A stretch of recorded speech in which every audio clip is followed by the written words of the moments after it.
Hola amigos. Antes que nada quiero darles el pésame a las familias de los pescadores que han naufragado.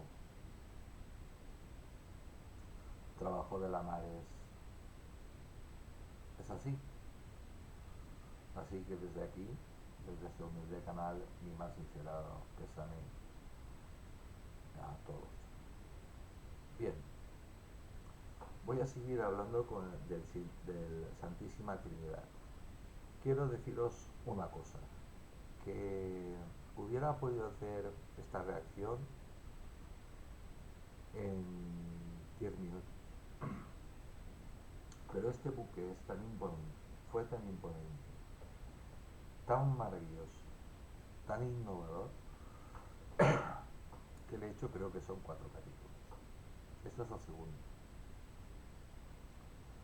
Fue un buque que yo creo, sinceramente, de que España no lo cuidó bien. No lo cuidó bien. Hizo un uso del brutal. Brutal. De hecho, estaba el tiempo justo en puerto, en los astilleros, en dique seco, el tiempo justo y necesario para repararlo inmediatamente a la mar. Nunca le hicieron una reparación bien hecha.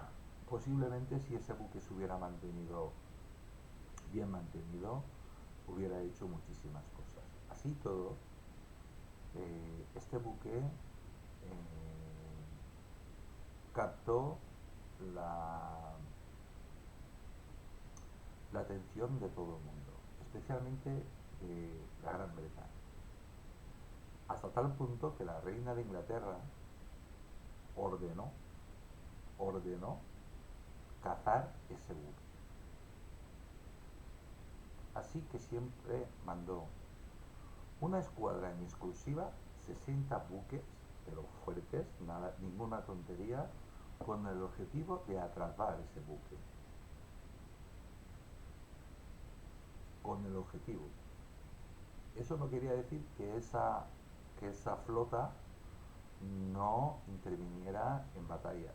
Por supuesto que intervinió en batallas. Pero dentro de la batalla, si estaba el Santísima Trinidad, el objetivo de esos 60 buques era ir a por el Santísima Trinidad. Y la reina ordenó más. La reina de Inglaterra ordenó más. Ordenó que el Santísima Trinidad, a ser posible, había que tomar el barco y llevárselo para ellos.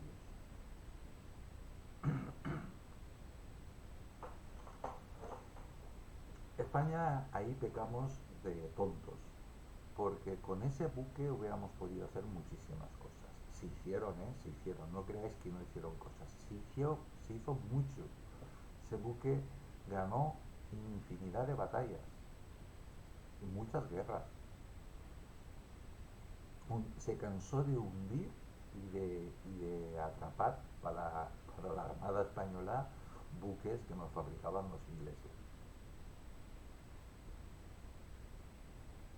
Pero el buque también resultaba dañado. En más, bueno, lo habitual es que saliera dañado y todo. Si no tenía daños importantes, ni iba a astilleros. Los propios marineros del barco, carpinteros del barco, solucionaban el tema y ese barco a luchar en el mar. Cuanto más tiempo estuviera el Santísimo Trinidad en el mar, España contenta. Cuando tenía que haber cuidado ese buque muchísimo más. Si lo hubiera cuidado, pues posiblemente el fin lo hubiera tenido igual. Pero, bueno, voy a leer y ya vendrá porque estamos en el segundo capítulo y nos faltan aún 2 más. Navío Santísima Trinidad, orgullo de la Armada Española. Córdoba, Langara, Cisneros, Bahoy, Orozco, Uriarte, Copíscuos marineros españoles que tuvieron el honor de mandar el más famoso buque insignia de la Armada Española del siglo XVIII y principios del siglo XIX, en jornadas bélicas decisivas para el país, y que en buena medida marcaron el destino de España para el devenir de la historia. Con más o menos fortuna, aquellos oficiales estuvieron al mando del buque más intimidatorio que conoció la época de la navegación a vela. Si es que habéis oído bien, el más intimidatorio, y sí que daba miedo, daba tanto miedo que 20 buques de guerra daban media vuelta y se iban. No querían saber nada de enfrentarse contra Santísima Trinidad. Pues eso lo construimos nosotros, los españoles. Y cuando digo nosotros los españoles me refiero a toda Hispanoamérica, que erais españoles. Y a bordo de se vivieron momentos memorables, trágicos, victoriosos y muy tristes. Cabo Espartel, San Vicente o Trafalgar son lugares de la geografía que están grabados a fuego en los anales de la historia naval. En barcos pesqueros o mercantes que se cruzaban por azar en la derrota de las armas, las, en la derrota de las armadas, una buena parte de las batallas navales se liberaron por la inesperada coincidencia de las escuadras. Sí, amigos, y en aquella época, fijaos, el mar es grande, pero como iban a vela, pues más o menos iban por los mismos sitios, por donde van las corrientes de aire. Por eso los famosos catalejos que iban de por ahí mirando y a ver la velita si era tuya o era de la otra. Ese fue el motivo por el que se cambió la bandera de España de la cruz de los Borgoña o la cruz de San Andrés por esta, para que se viera mejor. Y esto se quedó. Pues muchas veces se llevaban unos sustos tremendos cuando, imagínate que tú eres un inglés que va tranquilito en su flota de 60, 70, 80 buques de guerra y se encuentra con una flota española donde hay tremendo monstruo que es la Santísima Trinidad. ¿Qué haces? Tienes que recular, tienes o que retirarte o plantarles caras. Si de plantas caras estando de Santísima Trinidad, sabes que te van a hundir, que vas a perder. Pues eso era la Santísima Trinidad. A mí me ha llamado muchísima la atención de que no tengo ni un me gusta. No es que me importe que me deis me gusta o no me gusta, sino me llama mucho la atención, me ha llamado mucho la atención, porque sois muy generosos, siempre ponéis me gusta, y no sé, o no os gustan los temas de la Armada, pero esto es historia de la Armada. Esto es el mejor buque de guerra de la Armada que ha existido en el planeta Tierra a vela, de madera y a vela. Además, el encorsetamiento del protocolo en la lucha que regía los movimientos de los navíos durante el combate y obligaba a batallar en línea provocaba situaciones surrealistas en las que un buque podía ser hostigado por 3 o 4 buques enemigos al mismo tiempo y los demás seguían en vez de ayudarle. Pues sí, funcionaba así en aquella época. Santísima Trinidad 2, capítulo segundo. En este contexto, el capitán Philippe Botev del Ardennes, 64 años, recibió en agosto de 1779 órdenes de zarpar desde Plymouth para reforzar la escuadra de Charles Hardy que patrullaba el canal inglés desde hacía semanas. Tras el Ardennes partieron el Melbourne y el Stamford del mismo puerto. Eran buques imponentes, buques de guerra. La llegada de estas 3 naves haría un total de 40 navíos a las órdenes del almirante Hardy, comisionado para interceptar y destruir cualquier nave o convoy franco-español que surcaran aquellas aguas. Sí, sí, sí, sí.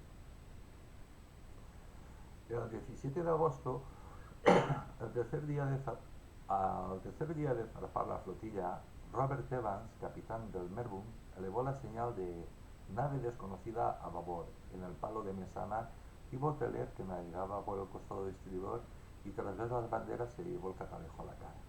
Tenías que ver porque había un problema tremendo. La bandera francesa era muy parecida a la española. La bandera española era muy parecida a la inglesa. Así que hasta que no las tenías prácticamente encima no sabías si eran amigos o enemigos. Así que imaginad la tensión que estarían todos mirando a ver aquello. Lo habéis visto en cientos de películas de piratas y cosas de estas. Pues bien, segundos después ordenó contestar afirmativamente las señales que partían del primer buque de la escuadra avisada y que adquirían si procedían de Plymouth.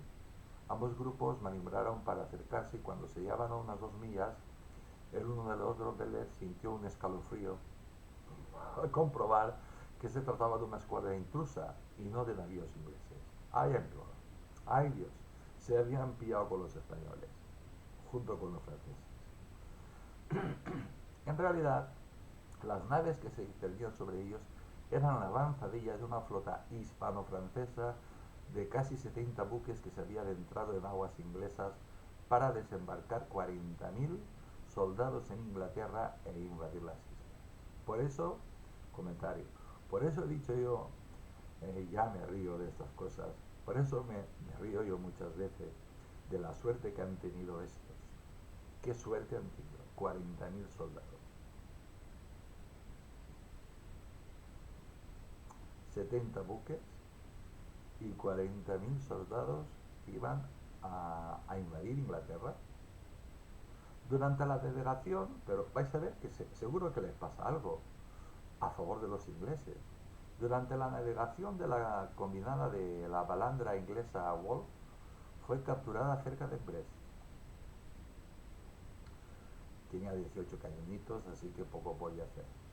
El capitán Ois de la fragata francesa Chandler, 30 cañones, después de sonsacar el código de señales de los oficiales británicos, había hecho creer a Boteler y a Evans que pertenecían a la flota de Hardy. No se podía fiar nadie, pero ya era demasiado tarde. La flotilla inglesa arribó al suroeste a todo trapo, viento a popa, con la intención de perder de vista al grupo de 3 bajeles que iniciaron su persecución. Sin embargo, la vuelta encontraron reservada una sorpresa muy desagradable al trío. Nada más levantar la vista del volante, el timonel Nathan West gritó a Evans. A unas 2 millas de distancia, la imponente figura de un castillo flotante, ¿habéis oído bien? De un castillo flotante, de 3 puentes, les cerraba el paso junto a 3 navíos más. El Santísima Trinidad. 3 castillos. Para que me entendáis. 3 líneas en un lado, 3 líneas de cañones, repleto de cañones. Butler, eso era un buque imponente, porque lo normal es que llevaran una, como mucho, 2. Pero la Santísima Trinidad llevaba a llevar hasta 4. Butler indicó al grupo arrumbar todo a estribor para atravesar el pasillo que dejaba la formación del norte y la flotilla perseguidora al oeste. Lo tenía muy crudo el Boteler este. El Ardent seguía las aguas del Stamford, que a su vez era el matalote de popa de Marlborough. Solo una andanada y el océano se estremeció. 50 bocas habían escupido su diabólica carga en dirección a los fugitivos. Eso era capaz de hacer el Santísima Trinidad antes de la modificación de que le pusieran el cuarto puente. 50 cañonazos a la vez. ¿Os imagináis? 50 cañonazos a la vez de diferentes tamaños, porque pese a lo que muchos os imagináis, no eran todas del mismo tamaño. Había cañones más gruesos, cañones más finos, de un calibre más gordo, de un calibre más delgado, y te echaban de todo. Baudelaire abrió los ojos desorbitados. A una distancia de casi una milla, el Cíclope había alcanzado al Ardén por babor, con el resultado de varios marineros fallecidos y la ablación del mastelero de la Galia. Evans observó como una segunda ráfaga partía del gigante y hacía temblar el barco por segunda vez. No le estaban disparando a él, le estaban disparando al buque de al lado. Pero era tal la potencia de fuego del Santísima Trinidad que el buque que estaba al lado temblaba. Yo no me quiero ni imaginar cómo resonaría aquello. Acordaos que era de madera, cómo resonaría desde el propio Santísima Trinidad. 50 cañonazos a la vez. Entre tanto, por un lado, por el otro lado había 50 cañones más. Entre tanto, la escuadrilla de caza compuesta por las fragatas francesas Juno y Chantil, ambas de 34 cañones, y el navío español Princesa, 70 cañones, se afanaban por bloquear la huida de los ingleses y empezaron a hacer fuego sobre el más avanzado, el Stanford. Encajonados entre 8 navíos enemigos, Baudelaire elevó la señal de rendición antes de que cayese la noche. Hombre, o te rindes o vas a morir ahogado, o te van a matar. El Ardenne había sufrido 11 muertos y 27 heridos, casi el doble que el Melbourne.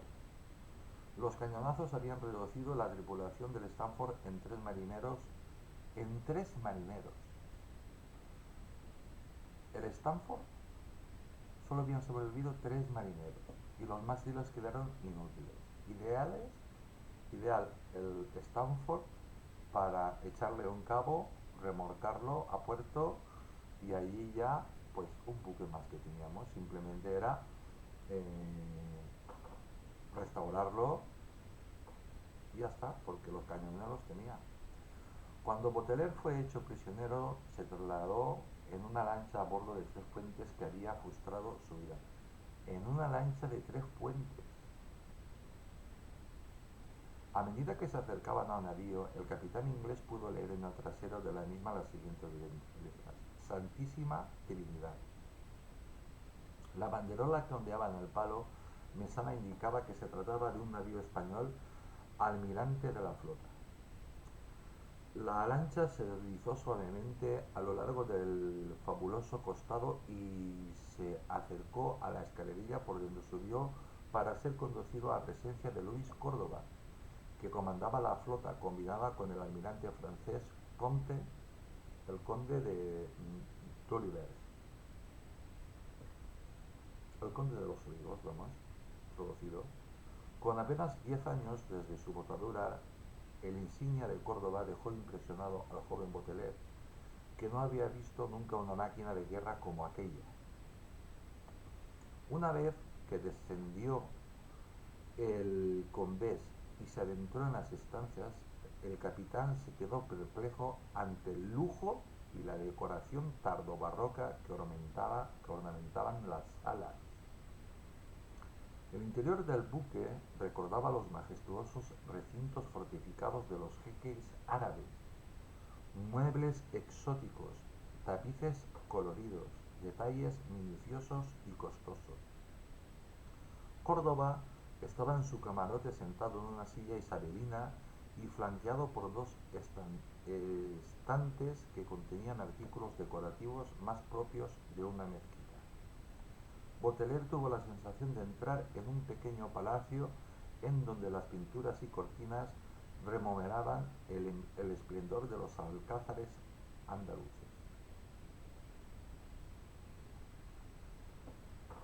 Comentario.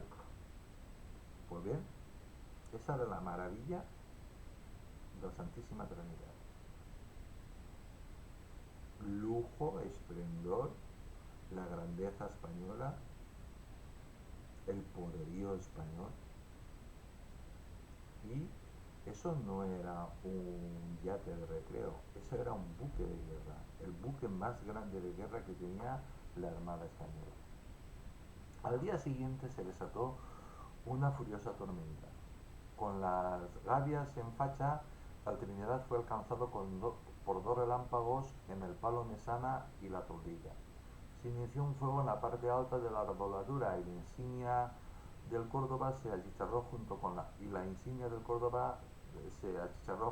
partes de los obenques anteriores. La cofa se agrietó y 10 marineros se precipitaron al vacío. Uno de ellos pudo asirse a la cordelería y quedó suspendido sobre el puente. El otro se estampó sobre una pila de cabos de cáñamo y milagrosamente solo se fracturó el tobillo izquierdo.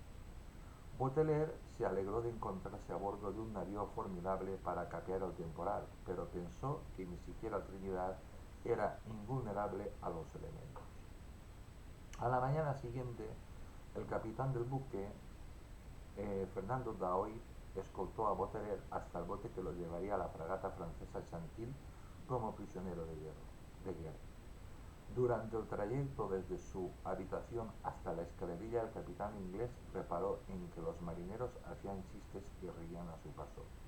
Algunos de ellos carecían de piezas dentarias. Pues muy bien. Además, y según supo más tarde, en la noche siguiente el teniente Alonso de la primera batería fue hallado agonizando en su cámara con el cuerpo empapado en sudor y los pies llenos de llagas.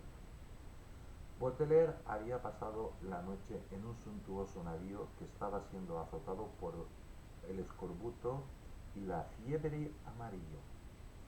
Sin haber tocado puerto desde el 22 de junio, la tripulación de Trinidad llevaba más de un mes sin probar la fruta y casi 40 días sin alimentos frescos. Como veis, comentario, no cuidaban nada ni el maravilloso buque que tenía, ni sobre todo a su marinería y a la infantería de marina.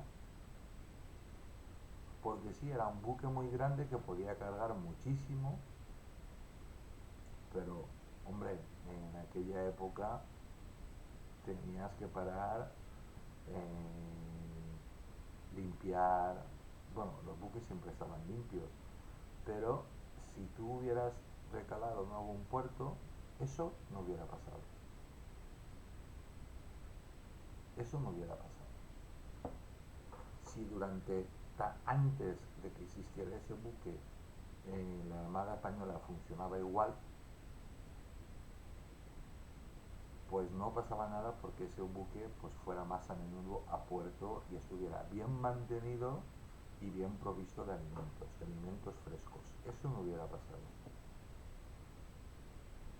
Pero eran otras épocas. El propio de hoy tuvo que ser sustituido por el tercer comandante del navío después de caer fulminado en la cama por la disentería. Es que claro, en aquella época cuando te entraba una cosa te entraban todas.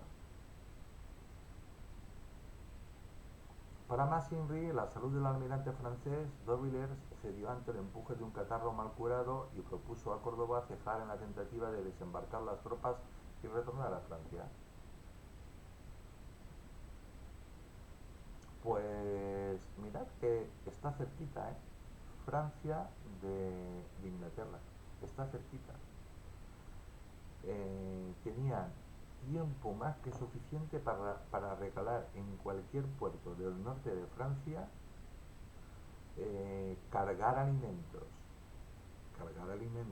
simplemente cargar alimentos frescos, sobre todo cítricos y cosas de estas, verduras frescas y cosas de estas.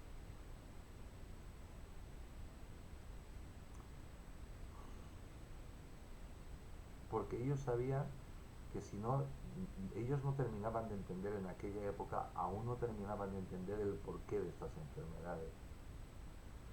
Y sí, los marineros se mataban a limpiar y cosas de estas mientras no estaban en batalla. Pero en el tema este de las verduras y cosas de estas, sabían es que nadie se había molestado en sumar uno y uno, dos. Uno más uno, dos. Porque sabían que si comían fruta y verdura fresca, pues enfermedades igual podían tener, pero epidemias no. En cuanto al cólera, pues al cólera lo más normal es que sea producto del agua, que esté en malas condiciones, entre otras cosas.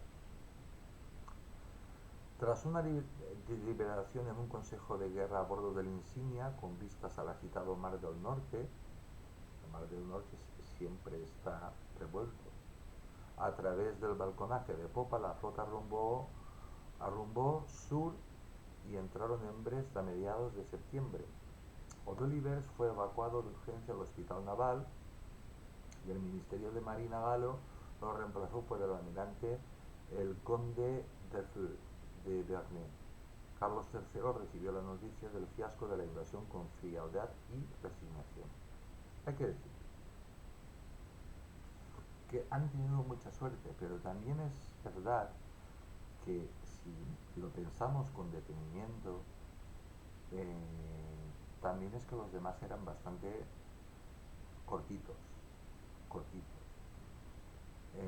Es verdad que tenían el tiempo de su parte, pero no dejaba de ser una tormenta. De hecho, los franceses y los ingleses en tiempos de paz, pues cruzaban el canal de la Mancha lo cruzaban permanentemente. De hecho, en la actualidad ha habido gente que lo ha cruzado nadando.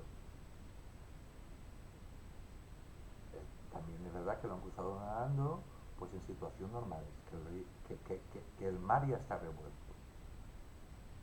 Pero cuando ahí se desata una tormenta, pues aquello es, por allí, pues no, los barcos no pasan. Si te pilla en pleno camino, pues no tiene más remedio que seguir, pero no pasas.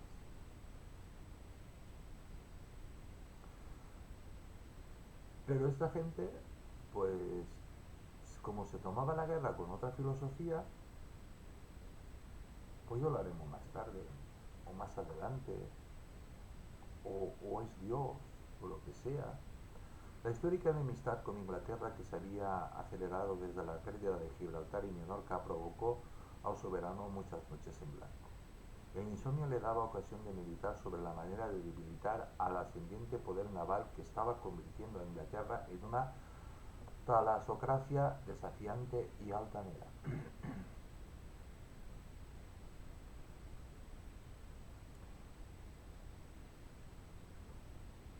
Comentario. Nosotros, los españoles,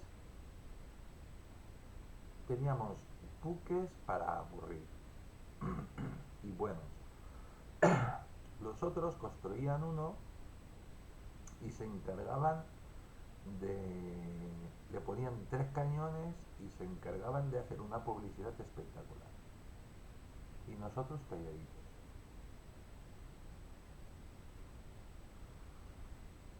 Una vez, ese es el carácter de los ingleses y ese es el carácter de los españoles. Parece que esto esté cambiando. Una vez en Brest, el Trinidad tuvo que ser saneado y desinfectado. Asimismo se repararon los desperfectos de la tormenta del 19 de agosto. Comentario otra vez. Entraron en el puerto, entraron en el puerto, no porque el barco estuviera más o menos tocado, que lo estaba. Entraron en el puerto porque tenían a toda la tripulación enferma. Y entonces aprovecharon para hacer unos remiendos, pero no una reparación seria. Hubo que sustituir 2 masteleros y una buena parte de las jarcias y obenques del cinquete, pero el buque insignia español tendría que afrontar una jornada dramática de la lucha contra la naturaleza a finales de ese año, en 1779. Si tú tienes el buque bien reparado, bien provisto, todo bien puesto en su sitio, bien mantenido, pues hombre, el temporal te va a afectar, pero te va a afectar la mitad. Sigo. El 18 de diciembre se encontraba fondeado en el surgidero de Algeciras, como cabeza de una escuadra franco-española de más de 20 naves que custodiaban el estrecho de Gibraltar para que la plaza no recibiese provisión alguna de la flota inglesa. Vigilancia que también llevaba a cabo el almirante español Juan Langara al mando de una escuadra que patrullaba en la costa atlántica desde el cabo de San Vicente al Gavre portugués hasta Roca. A primera hora del día 19 empezó a soplar un imponente frío y borrascoso que agitaba las aguas de la bahía y la escuadra de Córdoba inició un bamboleo peligroso. También, en todos los estrechos, en el estrecho de Gibraltar también, cuando sopla levante, es mejor que te esperes a que pare de soplar y cruzas, porque igual te vas al fondo. Eso pasa en la actualidad, ¿eh? En algunos buques regresaron al lecho marino con sus anclas y el Trinidad fue golpeado violentamente por unas olas rabiosas y desplazado de su ubicación original en medio de la línea de enganche. Como era tan imponente el buque, ¿para qué sujetarlo bien sujetado?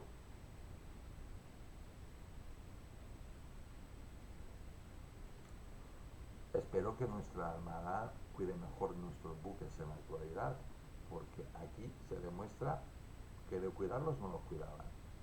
El navío empezó a moverse a través de la rada junto con otros 5 barcos, 3 de ellos franceses. Uno de estos abordó al español por la proa. Córdoba ordenó poner en facha al velamen y desplegar la lona menuda para que el buque describiese un ángulo obtuso y evitase los cañones enemigos. La tempestad lo acercaba azorosamente a las baterías inglesas de la plaza de Gibraltareña. El viento se convirtió en huracán y parte de los navíos y fragatas francesas fueron arrastrados a mar abierto. El Trinidad, convertido en una gigantesca boya y a merced de la furia de Neptuno, era contemplado con sorna por los soldados desde el baluarte fortificado de la Roca. La Roca es el peñón de Gibraltar. Ellos estaban detrás de sus cañones esperando a ver si con un poco de suerte, pues la Santísima Trinidad, las aguas lo llevaban lo suficientemente cerca y lo hundirían tranquilísimamente, harían tiro a blanco. A poco rato los cañones ingleses empezaron un redobleo sobre los indefensos blancos desperdigados por la bahía. De hoy sugirió a Córdoba extender todo el trapo en proa para alejar a la nave del alcance del fuego.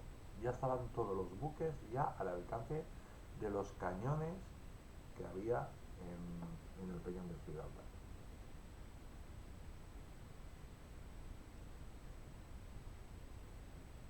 Bien, no sé, yo no sé cómo funcionaría en aquel momento la Armada, pero funcionaba tremendamente mal, tremendamente mal.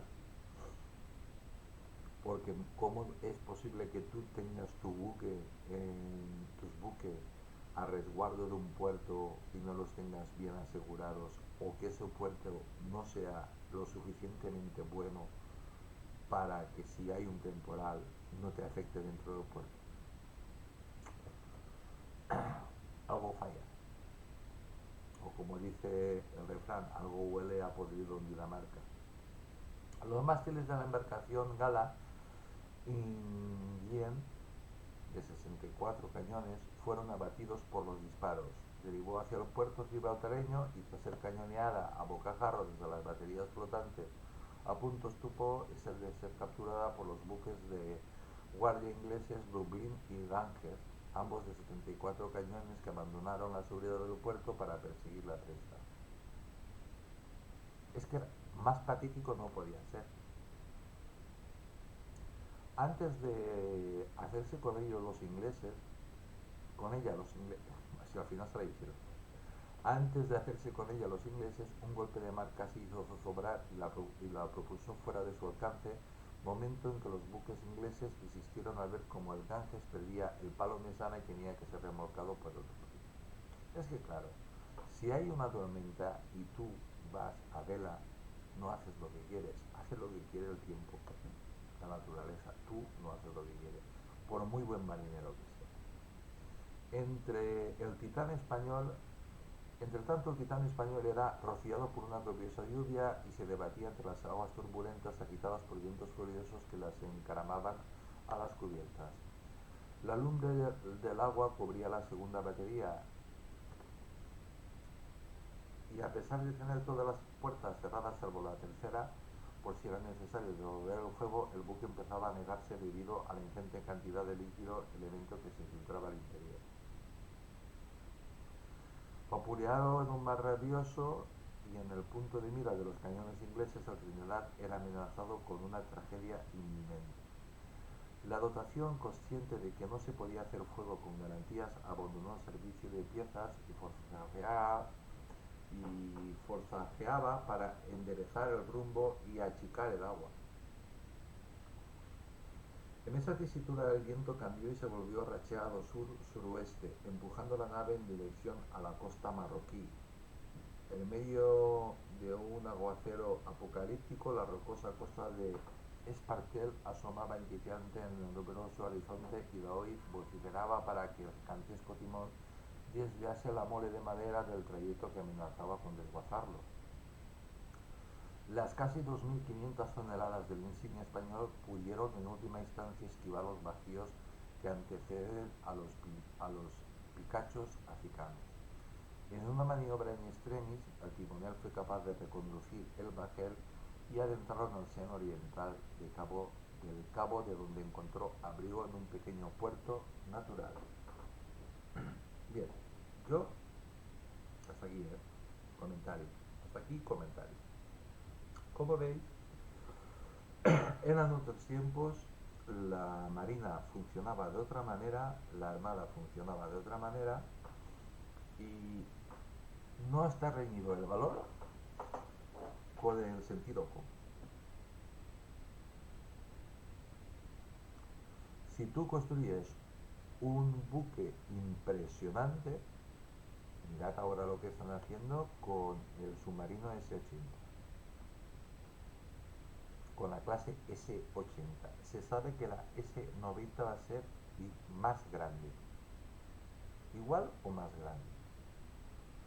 ¿Qué están haciendo en el puerto de Cartagena? Pues lo están ampliando. ¿Por qué? Porque los submarinos de la clase S-80 simplemente no caben. No caben en su sitio. Dentro del puerto sí, pero dentro no. Vamos a ver cómo funciona hasta ahí sé yo, yo no sé más.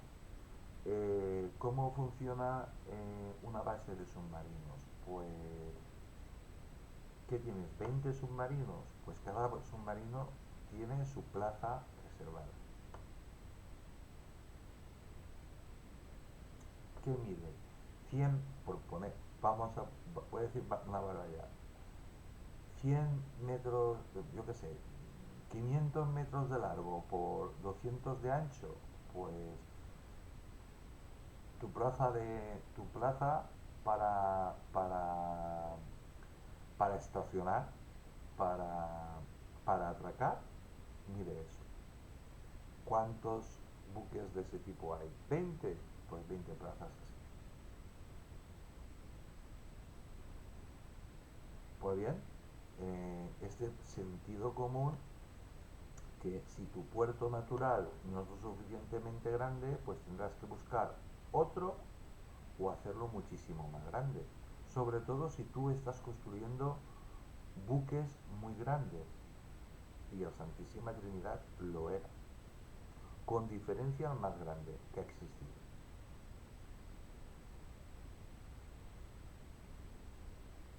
Con diferencia el más grande que ha existido. Pero hoy hemos descubierto pues cómo funcionaba pues en aquella época la armada.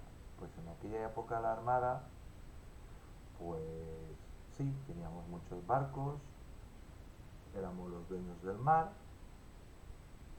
pero no funcionaban igual como ahora. Ahora sería inadmisible que un buque, pues sea un buque español, sea atacado por otro y que no acudan todos en su auxilio. En aquella época te atacaban a ti y ya te apañarás. Yo voy siguiendo mi marcha, tú ya te apañas, por ejemplo. O por ejemplo, es que estamos hablando del estrecho que separa Francia. Primero estábamos hablando, la primera parte estábamos hablando, caramba, los de la pulserita, los de teleasistencia, un segundo, por favor. Pues nada, teleasistencia. A ver cómo estaba y cosas de estas. Y no estoy muy bien, se nota. Pues eso. eh, que era una pena que funcionara, pero gracias a Dios nuestra gloriosa armada pues ha ido mejorando, mejorando, mejorando, mejorando, mejorando, mejorando, mejorando y ahora pues funciona muy bien, de verdad, funciona muy bien. Y nada, el motivo de hacer 4 reportajes sobre Santísima Trinidad es porque se lo merece, así de claro, porque se lo merece. Este buque se lo merece. Imaginad cómo es el buque para que en todas partes, en todos los museos navales del mundo, hay un cuadro de la Santísima Trinidad. Y es todo un honor, pues, por ejemplo, que nuestros queridos enemigos, los hijos de la Gran Bretaña, no tienen uno, tienen muchos, muchos cuadros de la Santísima Trinidad. Pero hay en todos los museos navales y en muchas otras partes también hay, para que toméis conciencia de lo que estamos hablando. No estamos hablando de un buque de guerra de, de hace 2 siglos, no, no, estamos hablando del buque de guerra, del mejor, del único, del que él por sí solo era capaz de cargarse pues perfectamente, pues de salir bien dañado, pero de salir de una refriega, pero él solito, contra 10 20 barcos de guerra, pues a ver qué buque actual es capaz de salir él por él solito contra 20 buques de guerra. Y esto, quien mejor lo sabe, son nuestra queridísima Armada, porque ellos sí que conocen la historia. Lo que no sé si tengo a alguien de la Armada aquí. Pues bueno, amigos, pues mañana más. Y creo que me han salido 2 capítulos más. Pues nada, pues soy Tony Garcés, os mando un abrazo muy grande a todos. Mi más sentido pésame a todos los marineros, a todo el mundo de la mar, por este horrible naufragio, pero vosotros, los hombres de la mar, mujeres de la mar, sabéis que vuestra profesión tiene eso. No es ninguna broma, no es ninguna broma. En fin, pues nada, pues soy Tony Garcés, os mando un saludo muy grande desde Valencia y un fuerte abrazo a todos. Os deseo a todos que tengáis mucha salud, que Dios os bendiga a todos y mañana más, que no lo sé.